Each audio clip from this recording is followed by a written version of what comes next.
ہمارے شہر میں ایک اور خوبصورت شخصیت تشریف لائی ہے پاکستان سے، اور انہوں نے کئی ایوارڈز اپنی شاعری پر لیے ہیں اردو زبان میں. دو کتابیں چھپ چکی ہیں، اور پچھلے مشاعرے میں انہوں نے شرکت کی. ان کی بڑی نوازش اور ان کی محبت ہے کہ کاروباری وجوہات کی بنا پر شہر سے دور جا سکتے تھے، مگر صرف آپ کی ان محفلوں کی وجہ سے اس شہر میں ٹھہر گئے.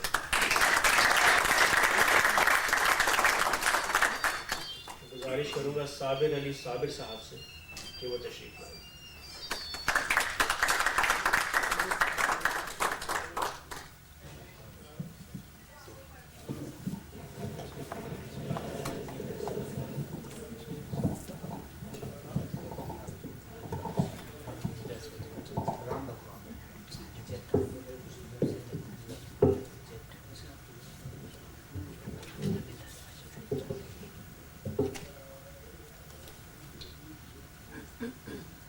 چند غزل کی اشعار، لیکن ایک چھوٹی سی نظم ہے. عنوان ہے یاد. ارشاد صاحب.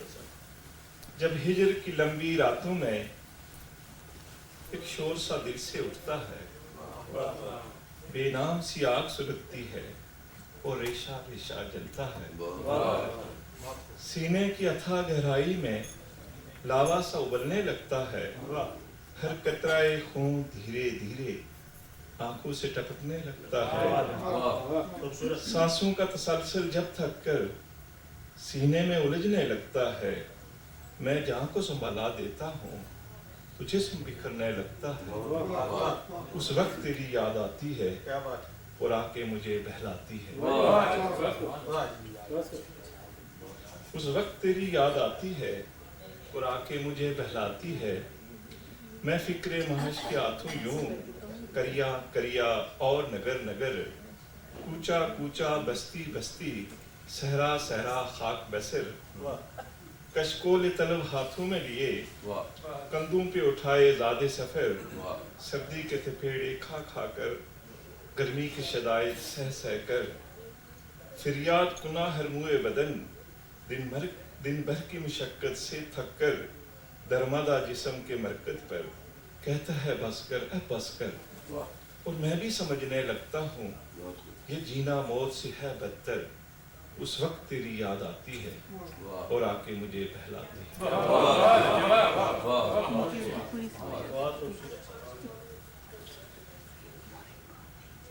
رجسٹریشن کے حوالے سے ایک چھوٹی سی نظم ہے.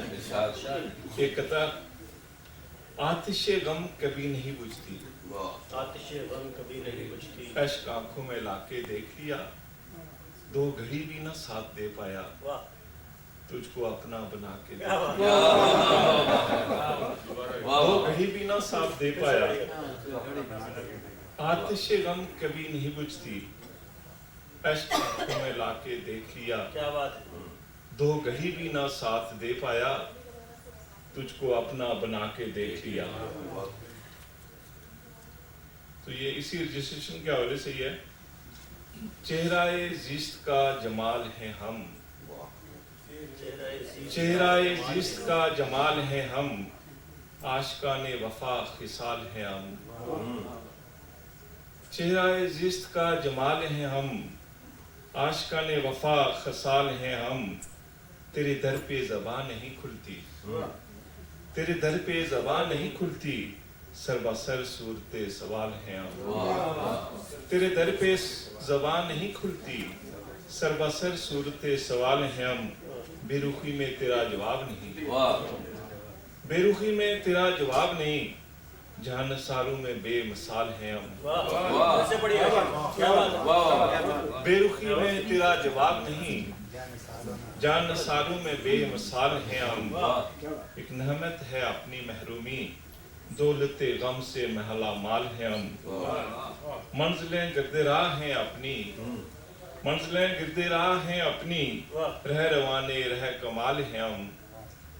آج صابر وداع یاراں ہے، آج صابر وداع یاراں ہے، آج غم سے بہت نگاہ ہے. پھر سے پڑھیں. آج صابر ودائے یارہ ہے، آج غم سے بہت نڈالیں اب، چہرہ زیست کا جمال ہے ہم، عاشقان وفا خصال ہیں۔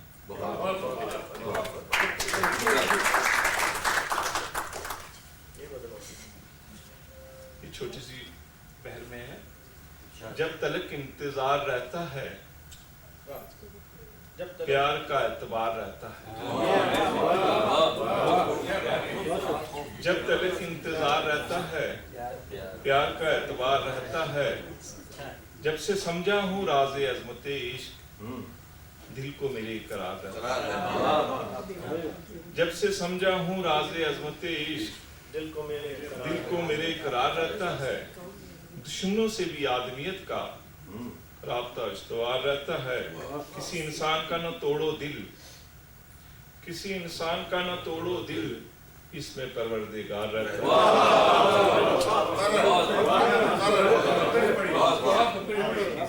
ہے۔ کسی انسان کا نہ توڑو دل، اس میں پروردگار رہتا ہے۔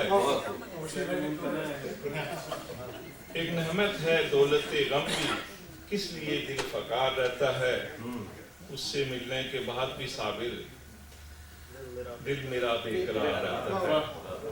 جب تلک انتظار رہتا ہے پیار کا اعتبار رہتا ہے۔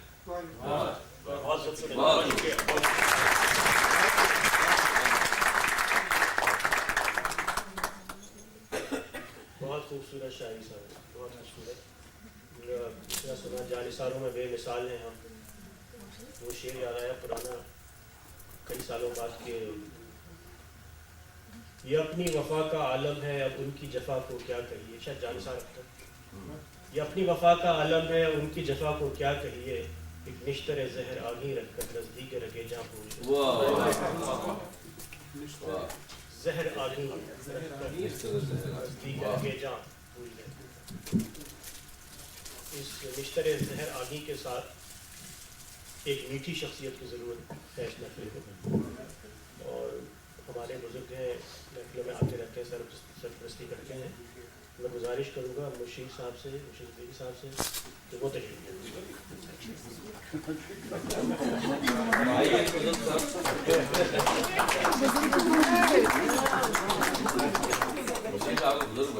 بزرگ جو بنایا ہے بیٹھ جائیں تو میں ایک بات اب یہ بھی ایک ڈگری ہے۔ بزرگی جو ہے وہ کئی طرح کی ہوتی ہے۔ ہم میں سے کسی نے اعتراض نہیں کیا جب ہمیں آپ نے نوجوان کہا، اب انہیں بزرگ کہنے لگے ہوئے۔ ان کو کوئی اعتراض نہیں ہے۔ میں ترستا ہوں اس بزرگی کو جس میں کچھ فہم ہو۔ صاحب سلسلہ میرا بھی کچھ ایسا ہے کہ آبا و اجداد کا ادب سے کافی گہرا تعلق رہا، تو اس سلسلے میں میں جسارت کروں گا، اجازت صدر صاحب کی کہ ان کے جو شعر جو مجھے بہت پسند ہے، میں حضرت خدمت ہے کہ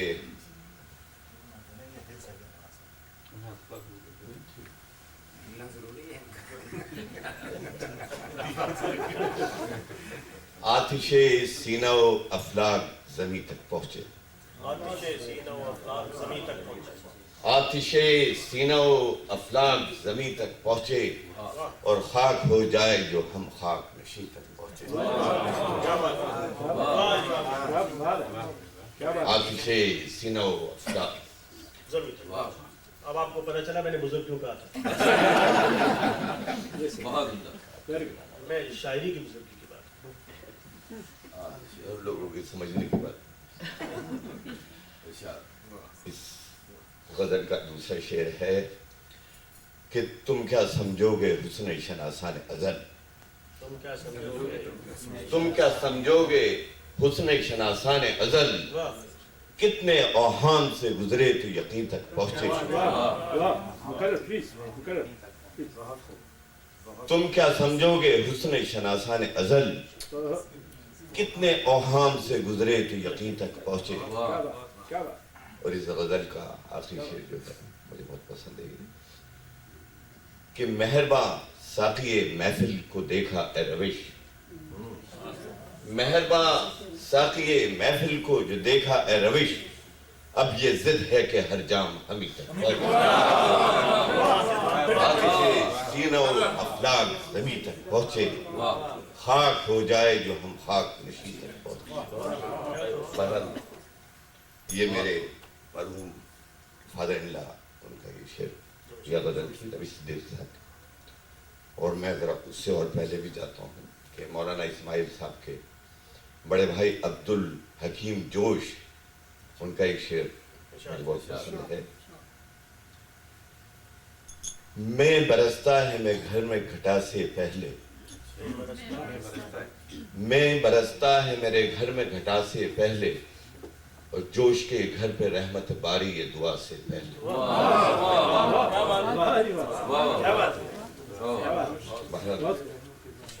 جنوں جلاتا ہوں جب چراغ جنوں جلاتا ہوں، عقل کو راستہ دکھاتا ہوں، جب چراغ جنوں جلاتا ہوں۔ کل تڑپتا تھا شدت غم سے، کل تڑپتا تھا شدت غم سے، آج غم کی ہنسی اڑاتا ہوں، جب چراغ جنوں جلاتا ہوں۔ مجھ کو رغبت نہیں گناہوں سے، ڈاکٹر صاحب آپ کا یہ پسندیدہ شعر، مجھ کو رغبت نہیں گناہوں سے، تیری رحمت کو آزماتا ہوں، جب چراغ جنوں جلاتا ہوں۔ وہ پھر آمادہ نوازش ہیں، وہ پھر آمادہ نوازش ہیں، دیکھیے کیا فریب کھاتا ہوں، جب چراغ جنوں جلاتا ہوں۔ کتنی باتیں ہیں تجھ سے کہنے کی، کتنی باتیں ہیں تجھ سے کہنے کی، قریب آ کے بھول جاتا ہوں، جب چراغ جنوں جلاتا ہوں۔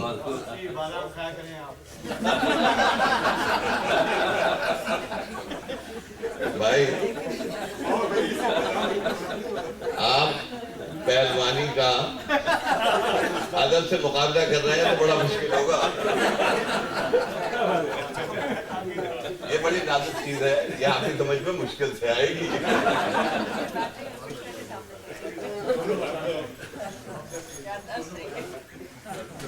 اس غزل کا آخری شعر ہے، اے مجھے یاد آنے والے بتا، اے مجھے یاد آنے والے بتا، کیا میں کبھی تجھے بھی یاد آتا ہوں، جب چراغ جنوں جلاتا ہوں۔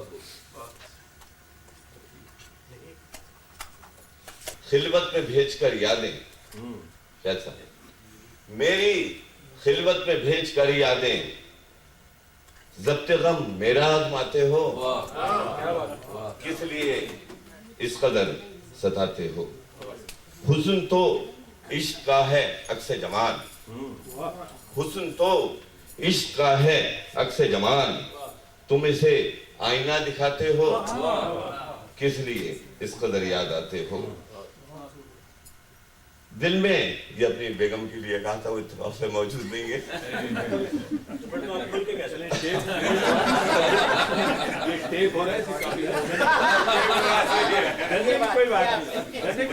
ہمیشہ کہتی ہے کہ بھائی مجھے شاعری سے الگ رکھو، تم میری فیملی میں بہت شاعر رہے ہیں، لہٰذا بھائی اب یہ سلسلہ ختم کرو۔ لیکن ہم نے کہا نہیں بھائی، ہمارا تو یہ سارا سلسلہ شاعری کا آپ کے ارد گرد گھومتا ہے۔ دل میں ایک چاند سا اترتا ہے، دل میں ایک چاند سا اترتا ہے، تم خیالوں میں جب بھی آتی ہو۔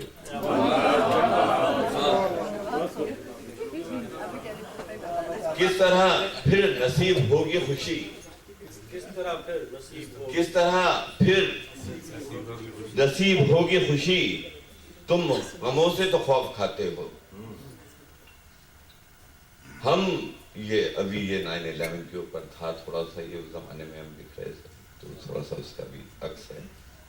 ہم سرے دار رقص کرتے ہیں، ہم سرے دار رقص کرتے ہیں،